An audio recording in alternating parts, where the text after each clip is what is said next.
Maybe this will be the home of the new second headquarters. Ooh. Put right there, That's just right in the tempting. middle. A big, giant A. I don't know if I'd like that or not. I suppose it'd be good, though. Well, I mean, the river's right there, too, so it could just be like a floating campus. That way it's not actually like pushing anybody out. I love that idea, and just have it with drones that fly it all around the city. Yeah. Perfect. We'll have to get a hold of We've them. solved it. Yep, we solved that problem. Hello, everyone. This is Digital Trends Live, our daily show here from Digital Trends, where we talk about the trending tech topics of the day, including breaking news we're going to have for you here in just a second, and, of course, some great interviews. So let's run down the docket of what we got. We're broadcasting live right now across all of our platforms, which means we can take your comments, your questions, everything that comes through. I'm already seeing a comment just about what we just talked about at the beginning, so we're going to get to all of those here, so keep bringing those in. Today, let me just tell you, in just a little bit, we're going to be joined by Silicon Valley legend Guy Kawasaki. Guy Kawasaki, author of his 14th book. It's a brand new book. It's actually not even out yet. We're going to be talking to him about that and all kinds of things. So if you have questions for Guy Kawasaki, drop those in, and I will try to work those into the interview when we have him on. We also have Carlos Angulo, Director of Product Marketing for Televisions from Vizio, to talk about one of their really exciting new products. We're going to have Caleb Dennison in here to also help out with that interview and walk through that. And then he's going to be talking about smart televisions and streaming devices. What's the difference? Which one is better? He will have lots of opinions on that, I'm sure. Caleb always has opinions. He'll let you know what those are. All coming up here, all while we're broadcasting live. And we're here in studio with Nicole Rainey. Hello, Nicole. Good morning. Happy Valentine's Day. Oh, yes. Thank you very much. I totally forgot. I mean, I didn't forget it's Valentine's Day. Yes, happy Valentine's Day to everybody out there. And I think to start off, though, we have some breakup news. So this is the breaking story right now. This actually just came out a few minutes before we went live on air. And it has to do with Amazon. As we all know, they were going to be launching their 2 new headquarters, which one in Crystal City, Virginia, and one in New York, Queens in particular. Over the last couple of weeks, we've heard news that they were considering pulling out of Queens, and I thought maybe that was just kind of a lot of bluster to get some so kind of work the politicians into line, something like that. Because the Washington Post also was the one who broke the news that they might be pulling out. Wow, how weird they would have gotten that news.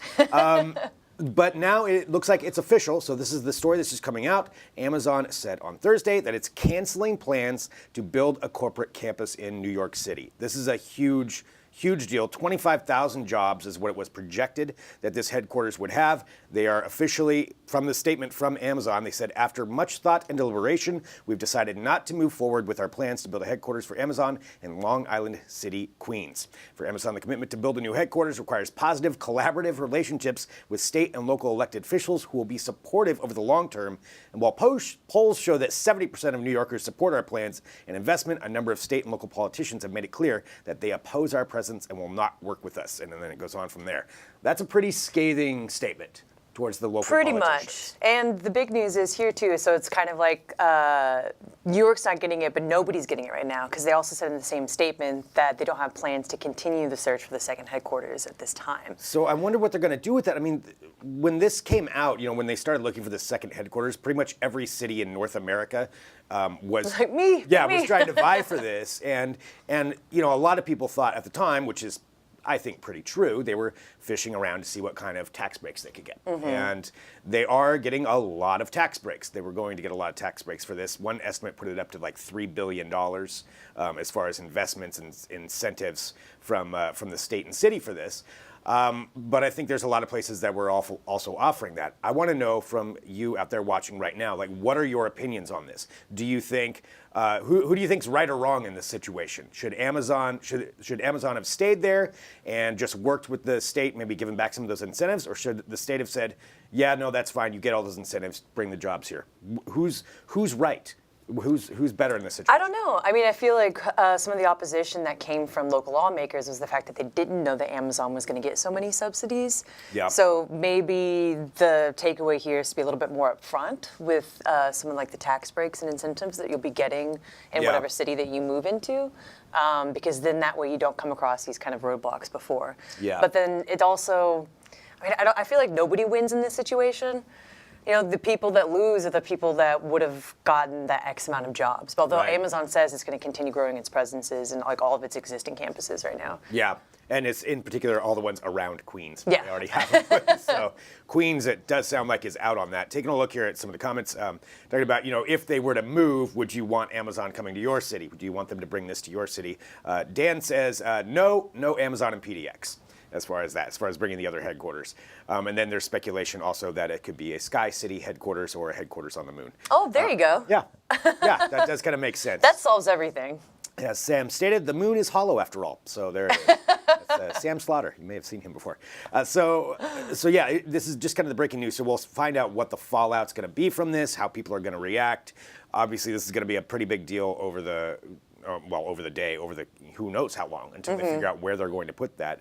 Or maybe they double down on Virginia and double that campus. But yeah, big news there for Amazon, and to see what the fallout will be for these politicians as well. The statement from Amazon did kind of end on a positive note, though, for New York, because they said, we hope to have future chances to collaborate as we continue to build our presence in New York over time. So who really knows what that means, Yeah. but it's not like they're pulling out of New York entirely. They Right. just canceled these future plans. Maybe that's a message to Brooklyn. Hey, find some space for us.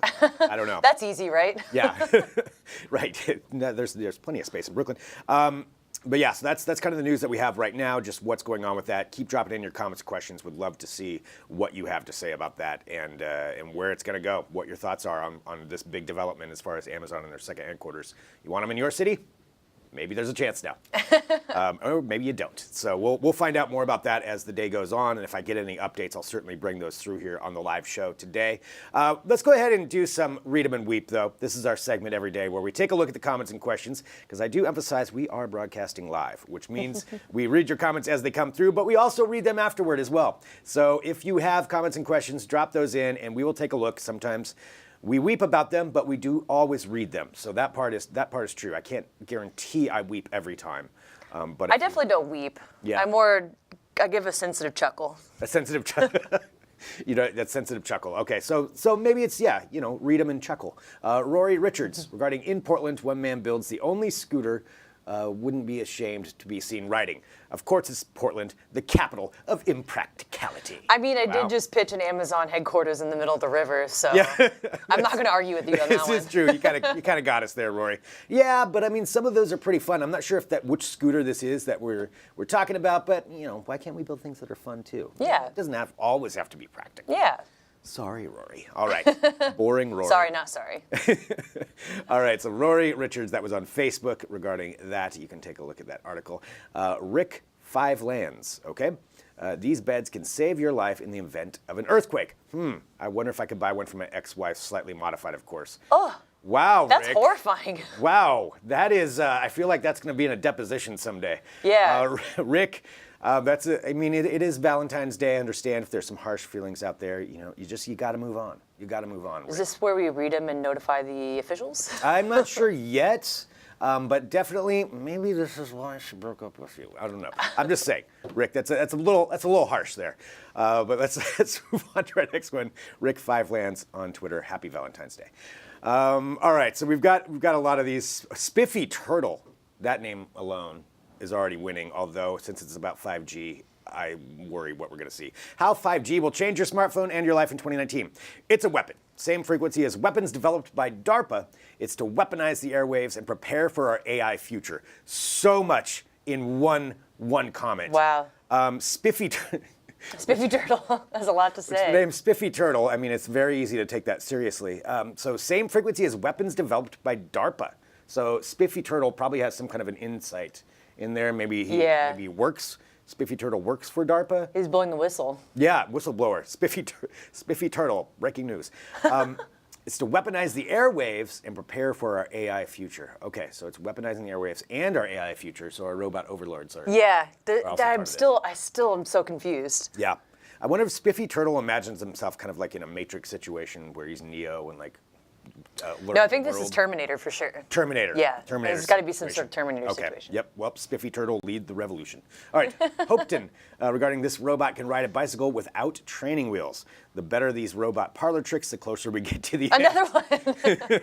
The robot overlords are an issue. Although I will say I saw this video too. You can check it out at digitaltrends.com, or we have that video on Twitter. It is a little unnerving. The robot is small though. You can easily kick it over. So it's only like 1.5 feet tall. But it does ride the bike and it adjusts itself and it's riding around this convention floor. It's a little strange to see.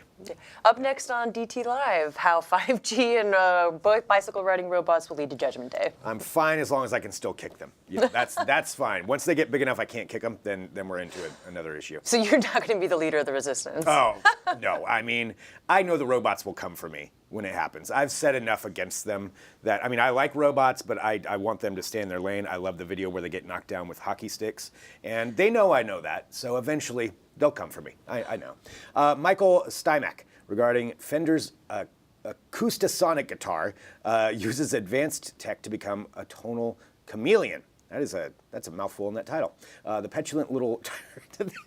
Oh, man. More than reason enough for me to scratch the idea of this is something I would ever want. Wow, Michael. That is some bitter language right there. Who is in the... I'm looking it up right now. Now I want to know if it's somebody from DT or whether it's a child that you're talking about. I'm not real sure. No, it's a video from... It's a video from Fender. From Fender, There's a couple okay. of different people, so I don't know who specifically he's talking to. Okay, well, it's hard. You'll have to narrow down who the petulant little turd is, Michael, and we'll see if we can get into that. Maybe he accidentally dropped an S after that. Oh, there's no shortage of bitter people on the internet. All right, Michael, thank you. We do read all the comments, and we appreciate all of them that come in, so please keep dropping those on there, and we will go through those. Sam says, regarding the little bicycle riding robots, they'll cling to your legs like spider monkeys and it'll all be over. You're right. That's true. If there's too many of them, I can't take them down. Greg Nibbler, #1 on the robot overlord. Oh, I can't read that out loud, but yeah, the list that the robots do not like. And Dan says Greg's real name is John Connor. You blew my cover. All right, let's go on to some more tech headlines. We have some more news to get to coming up here in just a few, though. We will be joined by Guy Kawasaki. So if you have questions for Guy and you want to ask those, drop those in, and I will try to get those through in the interview when we bring them on. Something else, though, that's kind of big. Yesterday, we were talking about Apple. They're having a March 25th event where they're probably going to reveal their Netflix of News service, where basically they have got a bunch of different providers. You would have one app, and then you can read all of them for a set price, probably around like $10 a month is what what we're anticipating anyway. We don't know for sure. And the other thing, though, is they've been promising for a long time, and we think it's going to happen this year, is that they're going to be launching their new streaming video service. Apple's made no secret they've been wanting to do this for years, and they've invested, I think, $1 billion in original content, but we haven't really seen any of it, minus some really bad ones that came out. Planet of the Apps was terrible.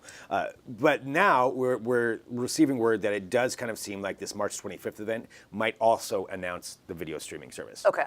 And part of the reason for that is because they've invited a whole bunch of celebrities, excuse me, that they have on the roster. Who's going to show up, we don't know, but I mean, they've made partnerships with Oprah, with Steven Spielberg, Jennifer Aniston, Steve Carell, J.J. Abrams, Jennifer Garner, so a whole bunch of different ones for all original content, and that they may be bringing some of them out for a big, celebrity red carpet rollout. So I'm not a huge Apple fan, right? Because Yeah. I don't have any Apple products. But from what I understand, most of these big events where they tease stuff, it's always about products. So this will be different, right? Because it's going to be about services instead of products. Yeah. I mean, The word on the street is. Word on the street, yeah. Because, I mean, I think a lot of people wanted to see some new AirPods, maybe the AirPod 2, or maybe a new iPad. And right now, it's not sounding like there's going to be any products at this event. It's going to be more about these services that they're going to be bringing out and rolling out. The Netflix of news, whatever they're going to call it. I don't know, Apple News something.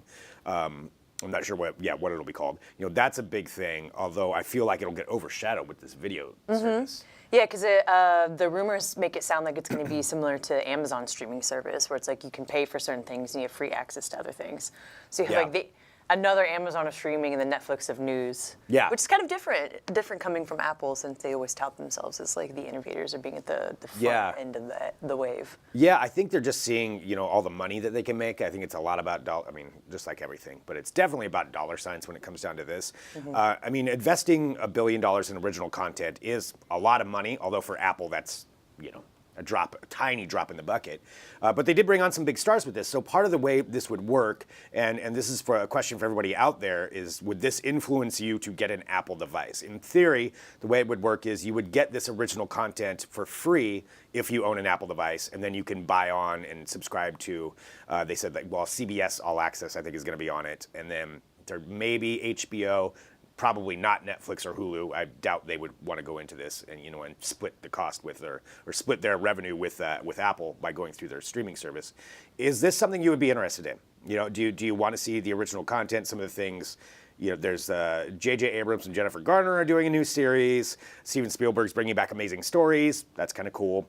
Oprah, Jennifer Aniston, Steve Carell's series. Different things like that that'll be out there. But is original content enough for you to buy a device? That's what I think is kind of unique about this. I mean, since I don't have any Apple devices, my knee-jerk reaction is no. Yeah. Because there's so many different streaming options right now that the only reason I would sign up for an additional one, especially one that would require me to have a device, is only if it's like the show that you have to watch. Like, unless it's like Game of Thrones, excuse me, I'm not going to be buying, and I'm probably still not going to buy that. Yeah. I mean, I don't know if there's any series that would get me.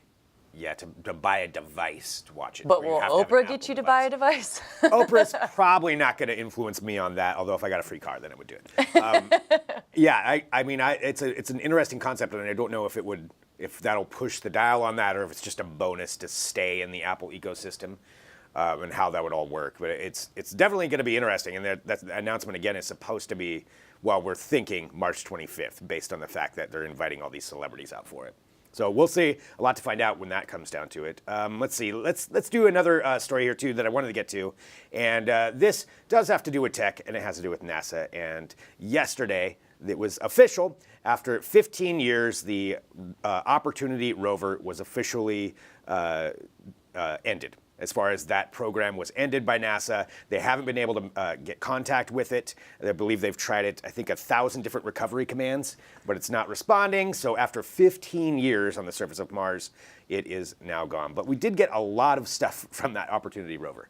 I mean, there's some amazing images, some amazing things that are out there as far as just kind of, we're taking a look right here. This was, I believe, the Jet Propulsion Lab put this out, just kind of showcasing some of the highlights of Opportunity and what we got over the years from it. What really got me about this is, there's certain things that whenever these products stop working, you just say it stopped working, or I can't use it anymore, something like that. But the Opportunity is in the class of products like batteries where it died. Yeah. Everybody is talking about, the people who are involved in the mission, people at NASA are heartbroken because they see it as Opportunity died. Yeah. Which makes it really sad. That guy's been trucking along and helping us out for 15 years. Yeah. And it's pretty heartbreaking to think that they're just stuck there. Right. They just can't do anything about it. Well, if you think about it, the project manager, John Callis, I don't know how long he's been on it, but I'm going to guess probably the entire time. That's 15 years of his life devoted to this. Yeah, he said this to the AP. It's just like a loved one who's gone missing, and you keep holding out hope that they'll show up and that they're healthy. But each passing day that diminishes, and at some point you have to say enough and move on with your life. Oh, man. Wow.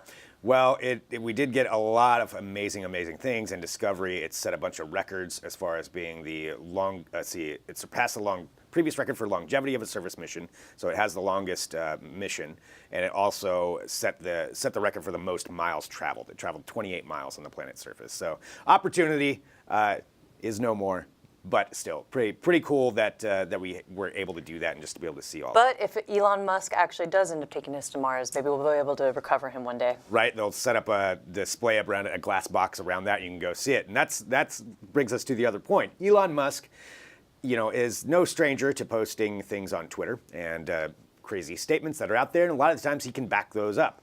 But one thing that he did make a statement on, and it has to do with their continuing mission to get cargo and then people to Mars. And there was an image that he posted a couple of days ago, and it had to do with their new rocket and how they were going to get the new rocket that was going to go up there. Let's see, I'm sorry, it's called the Starship. Starship is the name of the rocket. Formerly known as BFR. Formerly known as BFR. And then with that rocket, there's the Raptor is the rocket engine that's going to propel it. And there's a series of rocket engines that they're going to be using for this.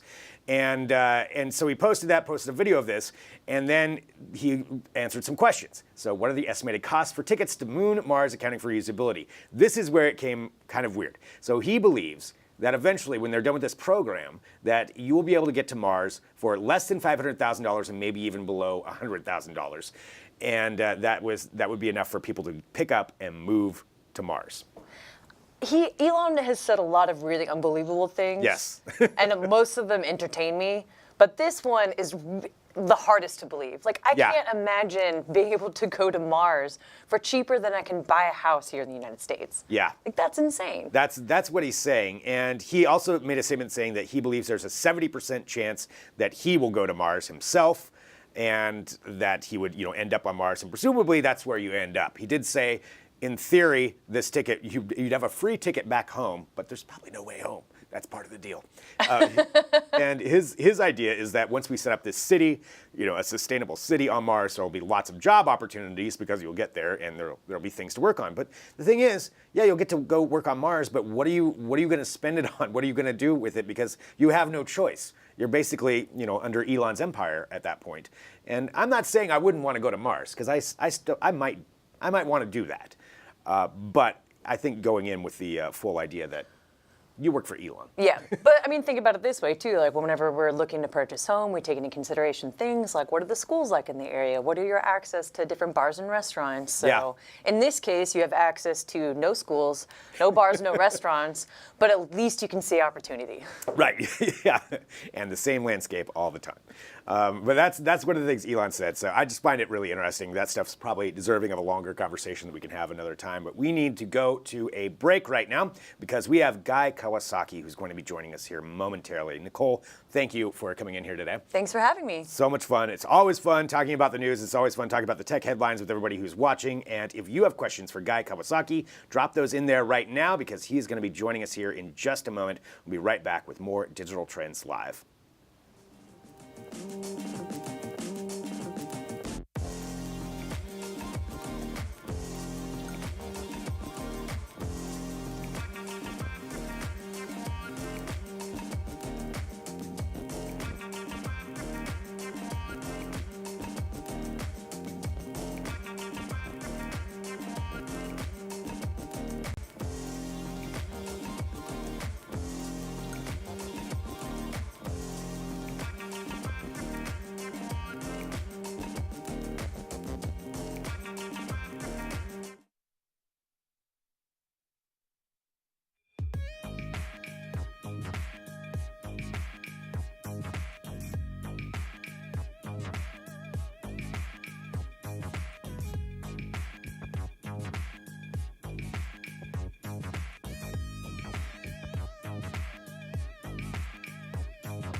Welcome back to Digital Trends Live. Thank you everyone for tuning in. However you found us, we really do appreciate it. And we can take your comments and questions because we are live. So drop those in there. I'm already seeing some come in for our next guest. I'm Greg Nibbler, and I'm very excited to join right now with a venture capitalist, a Silicon Valley legend, an author, and author especially of this, his 14th book, Wise Guy. It is right here, Lessons from a Life. We are joined now by Guy Kawasaki. Hello, Guy. Hi, how are you? Doing great. Thank you Good. so much for joining us today. I have to say, I love the blurred background on the Skype. You know, you know, Microsoft does things so well. It's great. Well, we have so much that I want to talk to you about. I know we don't have a ton of time, so I want to do this. Just a 14th book. And with everything that you do, I mean, you're chief evangelist for Mercedes-Benz, or at Canva, you're a brand ambassador for Mercedes-Benz. I mean, you work for so many different companies. You do so many different things. How do you find the inspiration for another book? Like, what inspired this one? Royalty. I love it. Perfect. What else you need to know? So, did you ever hear the Tom Clancy story? He was at a press conference for a book, and a reporter asked Tom, "What's this book about?" And he said, "It's about $26." I mean, I love that answer. So. There it is.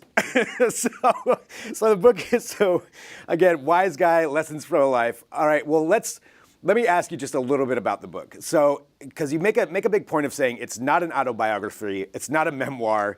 What is this book about? Uh-oh, I think we lost your mic. Like, we're going to get that dialed in there. Just as we complimented Microsoft for their product. Yeah, God, I heard. There it is. Now we got you back. It's okay? Yep, I can hear you now. Okay, so the question, well, to answer your first question, why did I write the book?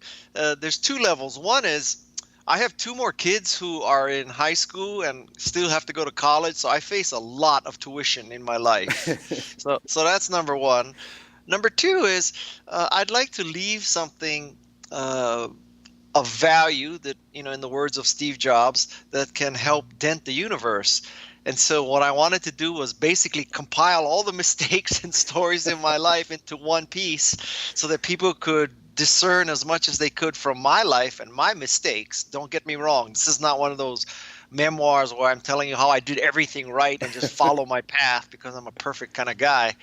And that's kind of the motivation. Yeah, to actually help people out and say, like, hey, here's what happened here. Here's what I learned from this, good or bad. You know the Chicken Soup for the Soul books?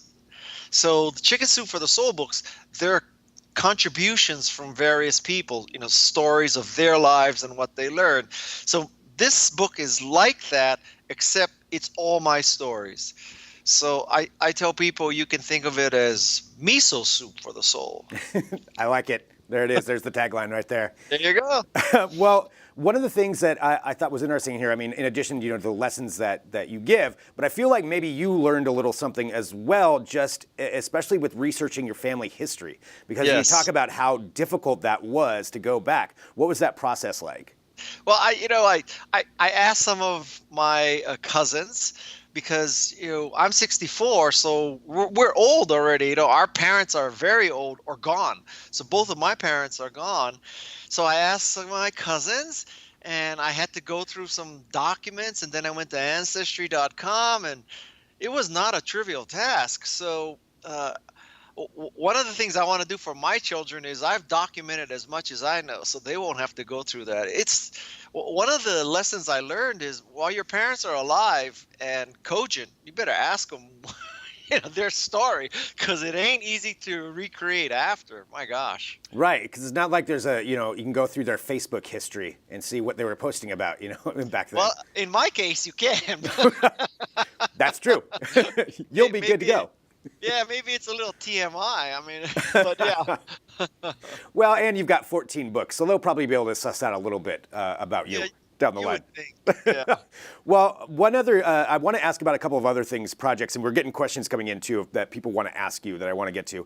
Sure. One other thing on the book, I was wondering if you could just walk us through the thing that I find so fascinating, and I wonder if it could happen today or not, is with your first job at Apple. You said you did 2 tours of duty, as you call it, at Apple. But that first time, you walked into one of the leading computing companies in the world, especially if not the leader at the time, and still, and you had hardly any computing experience. But yet they still brought you on to be an evangelist to tout their product. How did that happen, and do you think that could still happen today? Well, this will be remembered as the interview of one-word answers.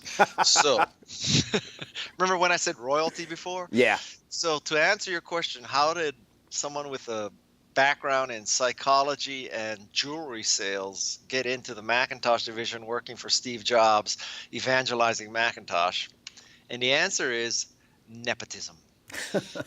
So my college roommate, Mike Boych, was the first software evangelist for the Macintosh division, and he basically hired me. And it is true. I had a BA in psych. I had an MBA in marketing. I never took a computer class in my life. I used an Apple II and loved it.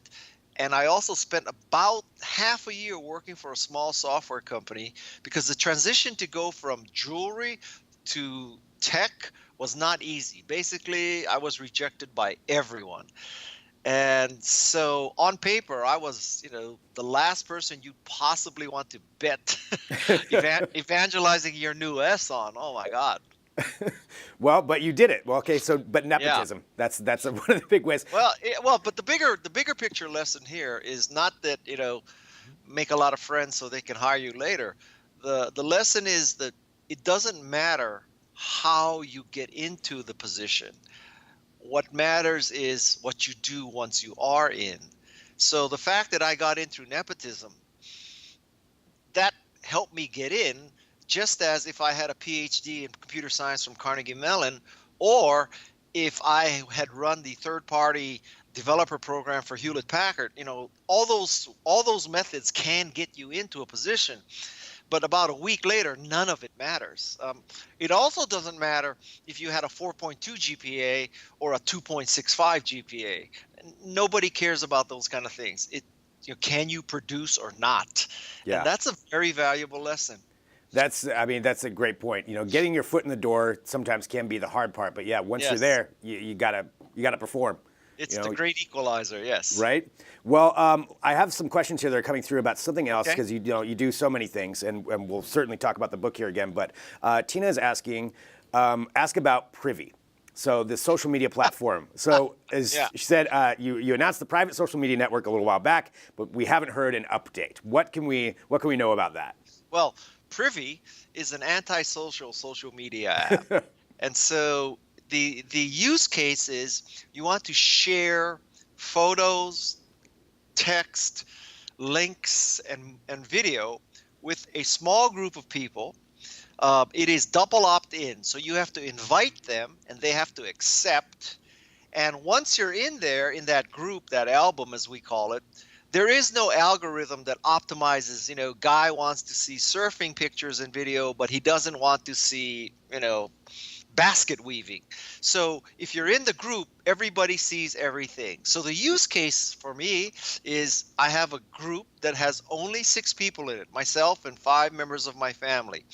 And let's just say that we post things in there that are not appropriate or of sufficient quality for Instagram or Facebook or Twitter even. And so, the context, well, we used to have a pug, and the pug used to crap all over the house. And so, I post pictures of, here's the pug crap on my bathroom floor. Now, would I have posted that to Instagram?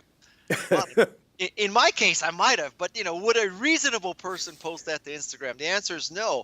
But there are 5 other people in the world who would find that Oh, we just had a cutout. Okay, I'm going to see here if we're able to bring him back on. It looks like we're reconnecting right now. Okay, so I'll see if we can get reconnected there. But again, we're talking to Guy Kawasaki. I love how it just ended on a dog crap statement, and then boom, that's when he goes out. Hey, Guy, do we have you back? Okay. Oh. So we ended on dog crap. But sending the picture, though, the private group, I mean, I like that idea that you can share that with just select people, because you're right. There's a lot of things that may not be good for mass consumption by some people. Well, where's the platform at right now? Wait, I'm going to quit a lot of apps, okay? Okay.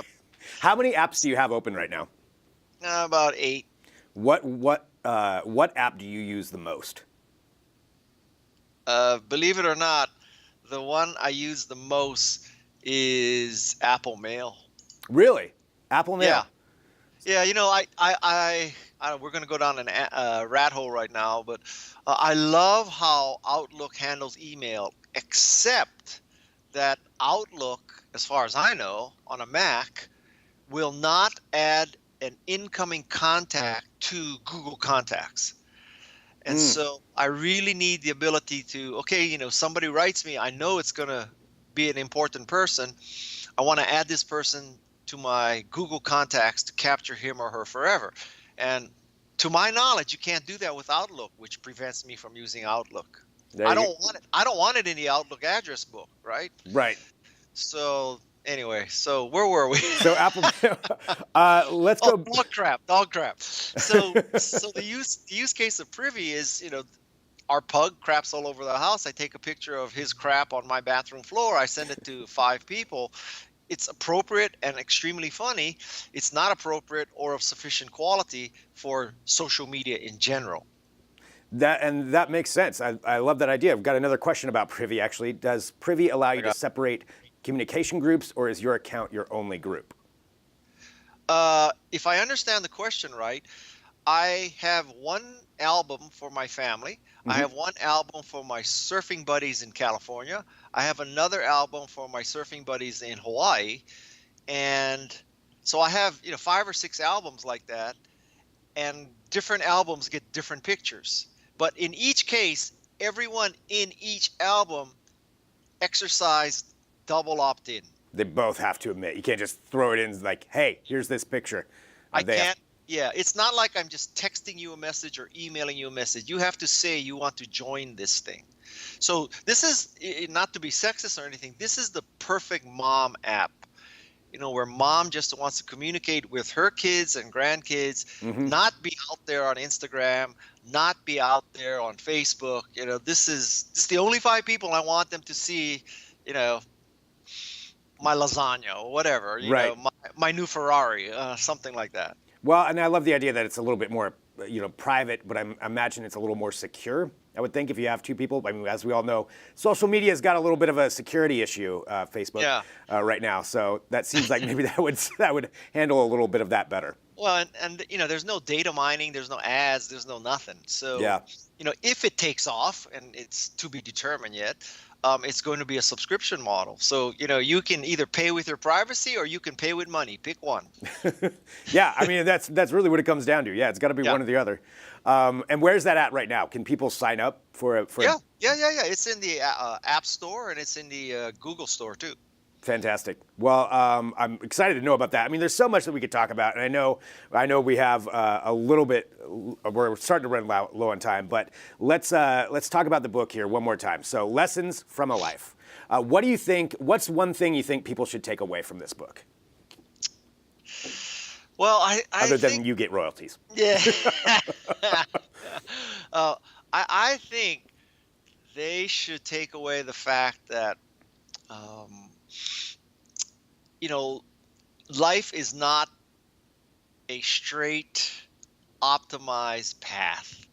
There are many jogs to the side. There are many stumbles. There's some backwards. There's some forwards. There's a lot of mistakes. So I'm trying to at least help people make different mistakes as opposed to repeating mine. So I've had a lot of people test this book, and the comment that is most satisfying to me is that I read your book and I told this story to my kids because they wanted to communicate a lesson, but they didn't have a way to communicate a lesson. So they said, this is what Guy did for. Can I give you an example of that kind of story? Yeah. Okay. So. One day I'm in front of my house on Union Street in San Francisco. This is a very nice part of San Francisco. And I'm cutting the hedge, okay? And this older white woman comes up to me and says, "Do you do lawns too?" And I just said, I'm Japanese American, so you assume that I'm the yard man, but I own this house, lady. And so, that's a good story right there about profiling. Don't make assumptions about people, blah, blah, blah. But wait, it gets better.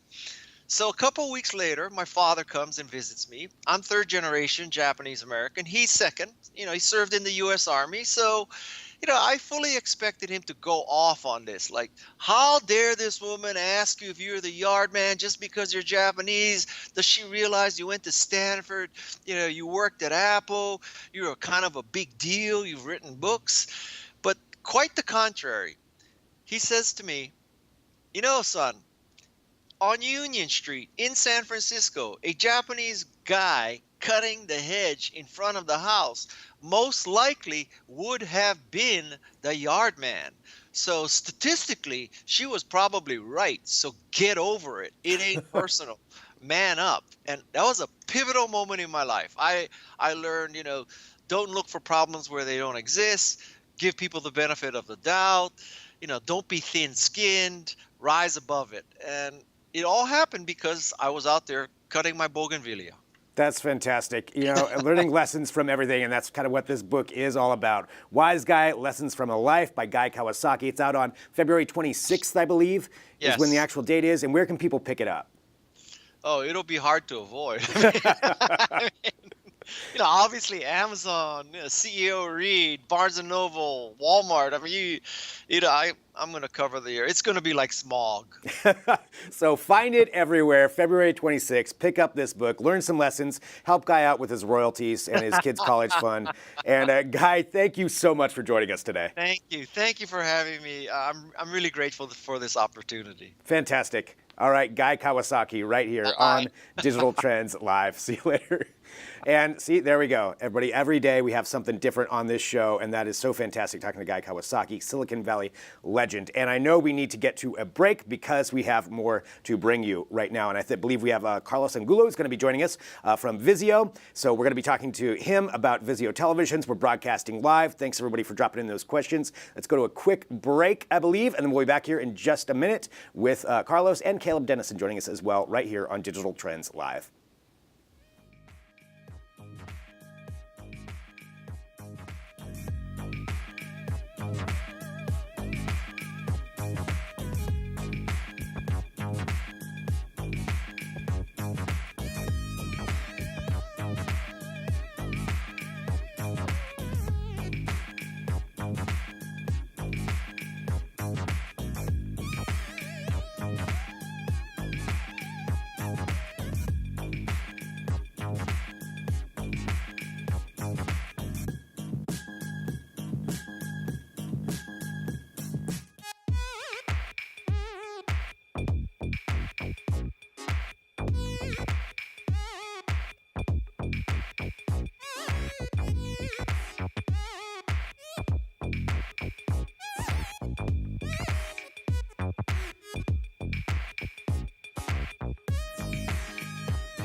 Welcome back to Digital Trends Live. Thanks, everyone, joining us. I love the comments and questions that are coming in here. Brian just said, cheers, Guy. And a lot of people dropping those in there. And we can certainly keep on taking more because we've got some fun stuff to talk about. I'm Greg Nibbler, joined now by Caleb Dennison. Good morning, Greg. Good morning, Caleb. How are you doing? Not too bad. Excellent. For a Thursday morning. I know, it's Thursday. Well, we have Carlos from Vizio who's going to be joining us here shortly to talk about the new P-Series Quantum Television, and I know we have a lot to get into with that. I don't know if you want to talk about that now, wait for the interview, or start talking about smart televisions and the streaming stick. Yeah, like smart televisions versus a streaming stick versus... Right, yeah. I mean, most TVs these days come with apps built in. You know, they're smart TVs. You've got your Netflix, your Amazon, and whatnot built in. And so a lot of people think, why would I get a Roku streaming stick or streaming box or an Amazon Fire TV or Apple TV when I've got all this stuff built into my TV right here? It's all right there. You don't have to have any of that because that's what I feel like pretty much every television you're going to buy now is going to be a smart TV. That's true. That's true. But here's what a lot of people don't know.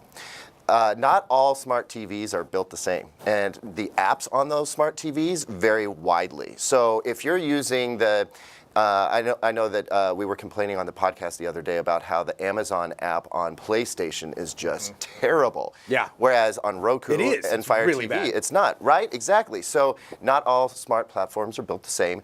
And so when we talk about should I get a streaming stick or a box or whatnot, my answer usually is yeah, I think that you can benefit because the quality of the apps on these platforms tend to be a little bit better than what you get built into the TV. With that, built specifically for that. yeah, exactly. And there's some other convenient stuff like you'll find that sometimes they're a little bit easier to navigate and what have you. But with that said, the TVs increasingly over the years are offering more and more and more. Like the Vizio P-Series Quantum TV we're going to talk about soon offers what they call SmartCast, and that's basically Chromecast built into the TV. Oh, and you get that with Android TV as well, but I can't stand Android TV.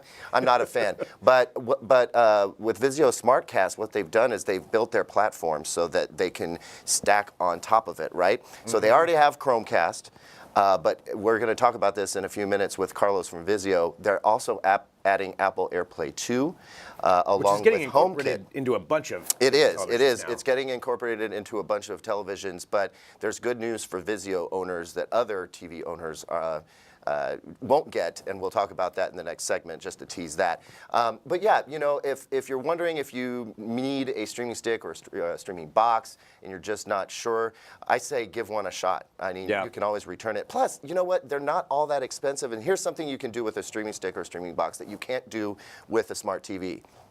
Take it to your hotel room, take it on a business trip, right? So it's handy to have these things around because it lets you sort of take your entertainment experience with you. And one of the cool things about Roku and Fire TV devices now is that even if you have to do like a web login for the Wi-Fi, you can't just put in the password for the Wi-Fi and be on the internet. You have to go through this web portal. They've made it possible so that in a hotel situation where that's how they've got you set up, you can get in and stream all your stuff. No matter what TV is in the room, you don't have to rely on them offering Netflix. You can have it anywhere you go. So yeah, between the experiences that they offer, some of the integration with different services like Fire TV obviously makes it very easy to watch Amazon stuff and find it. And increasingly they've got voice search built in and easy authentication. They'll just, if you put in your cable username and password, it'll log you into all the different app services that require that without you having to do it over and over and over and over and over again. Which is great. Yeah. So, I mean, and increasingly these streaming sticks are super powerful, right? So you don't even have to get the full-on box. Most of them will do 4K and HDR. Some of them will even do Dolby Vision. Really simple, handy remotes that the Roku stuff will actually control your TV volume for you and turn the TV on and off if you want, which if all you ever do is stream stuff, that means that's the only remote you really need. So, yeah, smart TVs are incredible. They do amazing things and they offer a whole lot of value. But when you go to search for Fubo TV and you find out it's not on your Samsung Smart TV, what are you going to do? Yeah. If the app's not there, it's not there. And that's it. Yeah, exactly. So you can use your smart TV and enjoy everything that it'll do for you, but I still think it's great to get one of these streaming devices. Well, and I can say, for myself personally, I'm a late adopter to some of the streaming devices because of that reason. I'm like, why do I need it? They are so great. Yeah. And I haven't tried the Roku, but the Amazon Fire TV Cube is fantastic. And and that offers a level of control of your system there too. That's the other value add on that particular situation is it'll wrangle together your. You can set up scenes so that when you say watch TV, it dims the lights, turns on your AV receiver, powers up your soundbar, whatever, and you're off to the races watching TV. Change the channel for you. It does all kinds of great stuff. Well, we've got a lot of reviews and comparisons at digitaltrends.com. You can go there and take a look too and kind of walk through if you're making a decision about what one to get, what's the advantages. We have all of that all written up on the site that you can take a look at and go there and drop in any questions too that you have because we'll get to those. But now, I think maybe we should bring on our guest. Yeah, absolutely. I'm excited about this. So joining us right now, it is Carlos Guillot, Director of Product Marketing for Televisions for Vizio. Hello, Carlos. Hi. Hey, welcome. Thank you so much. Thanks for joining us. And we have a lot to talk about because I know it's the Vizio P-Series Quantum Television. Correct me if I'm wrong. That's exactly right. That is exactly the reason it. we're talking to Carlos today is because I just reviewed the P-Series Quantum Television. I'm calling it the smartest TV buy that you can get right now because it offers such incredible picture quality for the price. And yeah, Carlos, I've been telling people about this, and the first thing they say is, really, Vizio? And I'm like, yeah, Vizio. And the next thing I say is, I tell them the reason is because you get excellent picture quality for a price. It's in its own league. You can't get this anywhere else other than the P-Series Quantum. And so when I talk about why the picture quality is so great, they ask me, well, what makes it so great? I usually start with the brightness because I think that's something that really leaps out to people. This TV can get extremely bright. Can you talk about how the TV uses this superpower for good? Yeah, so especially when you start talking about 4K HDR and it's all about contrast enhancements, and while there's many TVs out there that really speak the 4K HDR language, the name of the game right now is really performance increasements, both in the deep black level side and then peak brights. And I think that what you're seeing out of our P-Series Quantum is that not only were we able to introduce more color and a higher level of color performance, but we're able to get deeper black levels with our backlight performance. And to your point right now, I mean, we are now achieving 2000 nits of peak brightness with our P-Series Quantum. And what you'll see is that with better brightness performance, ultimately what you end up having is better spectral highlights. So when you're watching, whether it's a night scene or whether it's a sunset, you're able to see a lot more detail within those peak highlights. Yeah, I want to dig into the peak highlight thing because HDR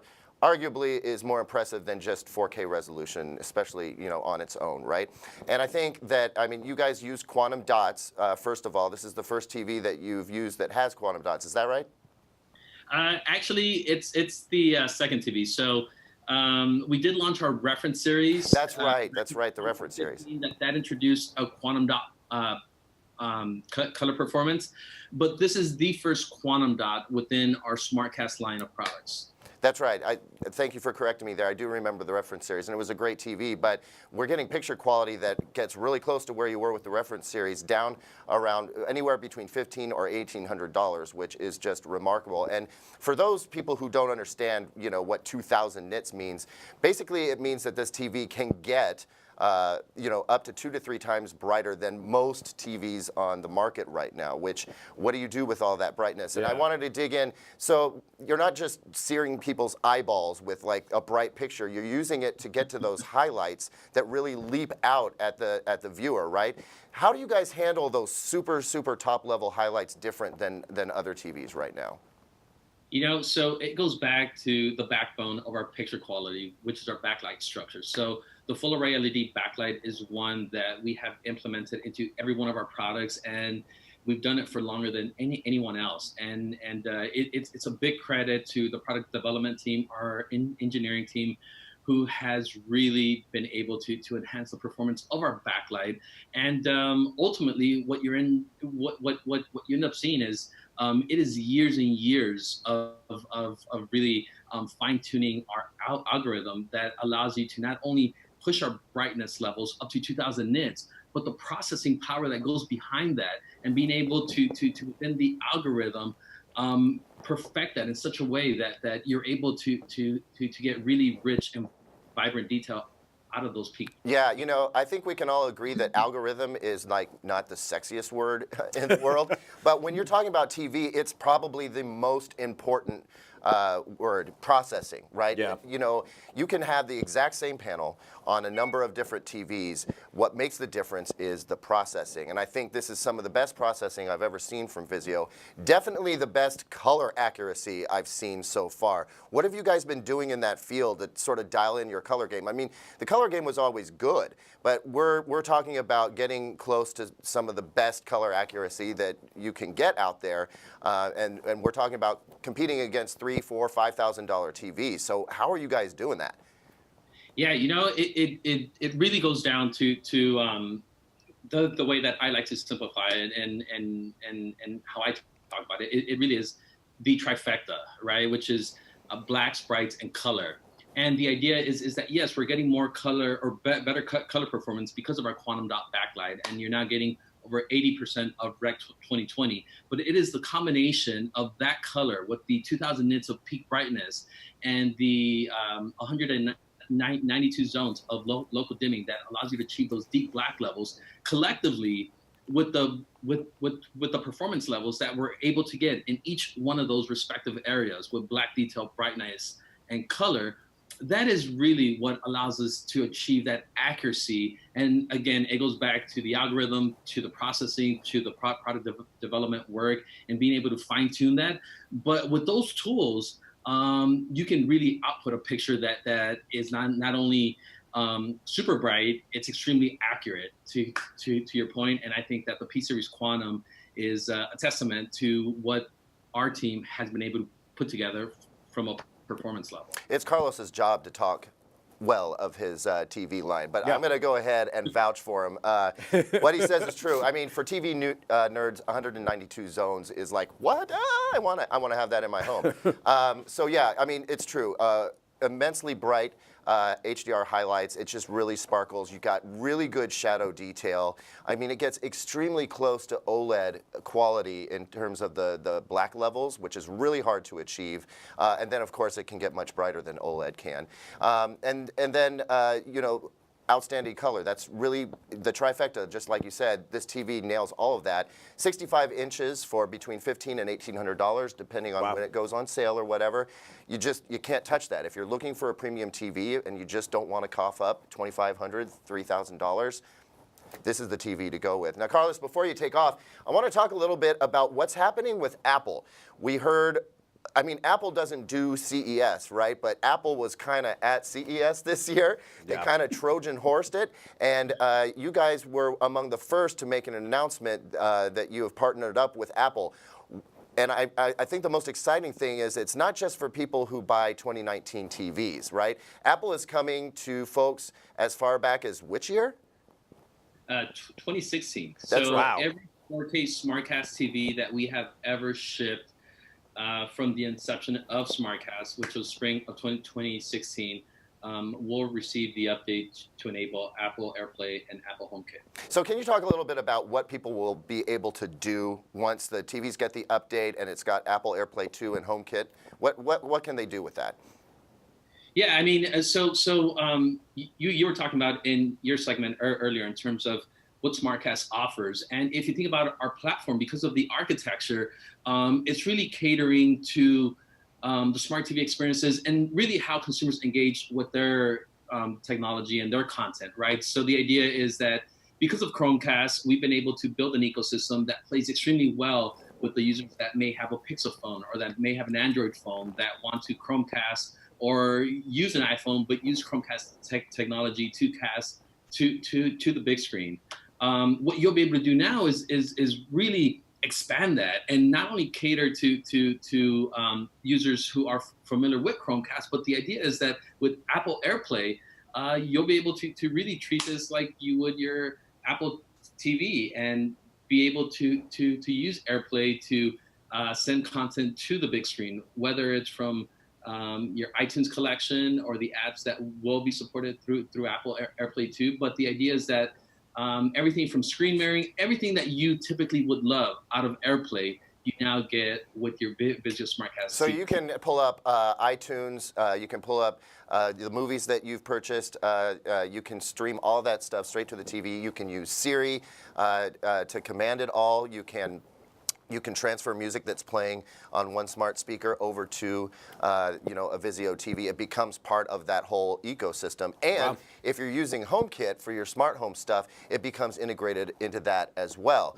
which just expands the functionality of the TV in a huge way. And again, I think the big news here is that if you bought a 2016 or newer SmartCast TV from Vizio, you're getting this. And there are some other TV manufacturers who are going to drop it back maybe 1 year, but nobody else is doing that. All the way back to 2016 because they can't.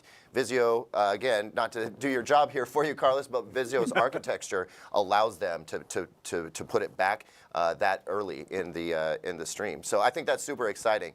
Carlos, thank you for joining us. Really appreciate your time today. It's been a great discussion. And I don't want to put you on the spot here, but I did see some amazing new TVs at CES. Vizio is coming out strong this year, and I'm really excited for those to come out.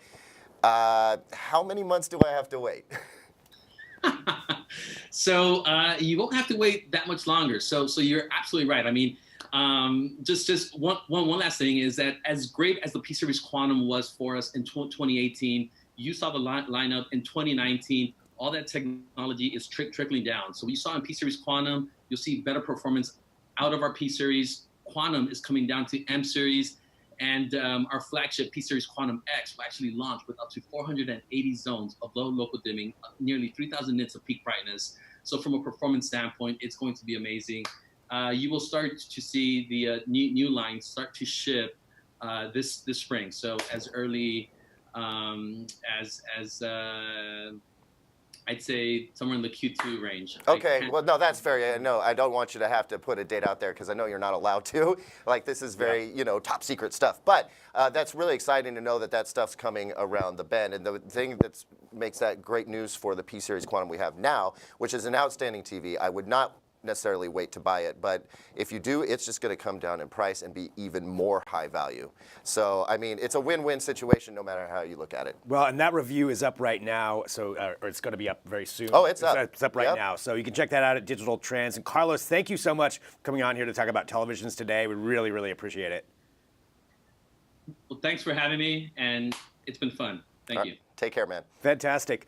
All right, well, there we go. So Carlos talking about Vizio, and you can check out that review at digitaltrends.com and everything else that we've been talking about as well. There's articles all up there. And I know we need to kind of wrap up. I wanted to recap just a little bit and say big thank you to Guy Kawasaki for joining us earlier today. That was a lot of fun. His new book is out. You can pick that up and check out that interview. I'd say go back and watch it. It was a lot of fun hearing from somebody like that. Also, the big story at the top of the show about Amazon pulling out of New York. Officially, that second headquarters, or second headquarters, they're pulling out. So we're following that story along. You can check that out at Digital Trends. That's developing right now, so you can definitely go with that. Tomorrow on the show, earlier today, I talked about how AI and robots are kind of coming together, and they're going to come after me. Well, we've got a company that's at the forefront of AI and robotics. We have Will, who's coming in from Robomotics, and so we're going to be talking about their developments and what they're creating with that. It's really, really exciting stuff, and that's going to be right here in studio in our Portland office for Digital Trends Live.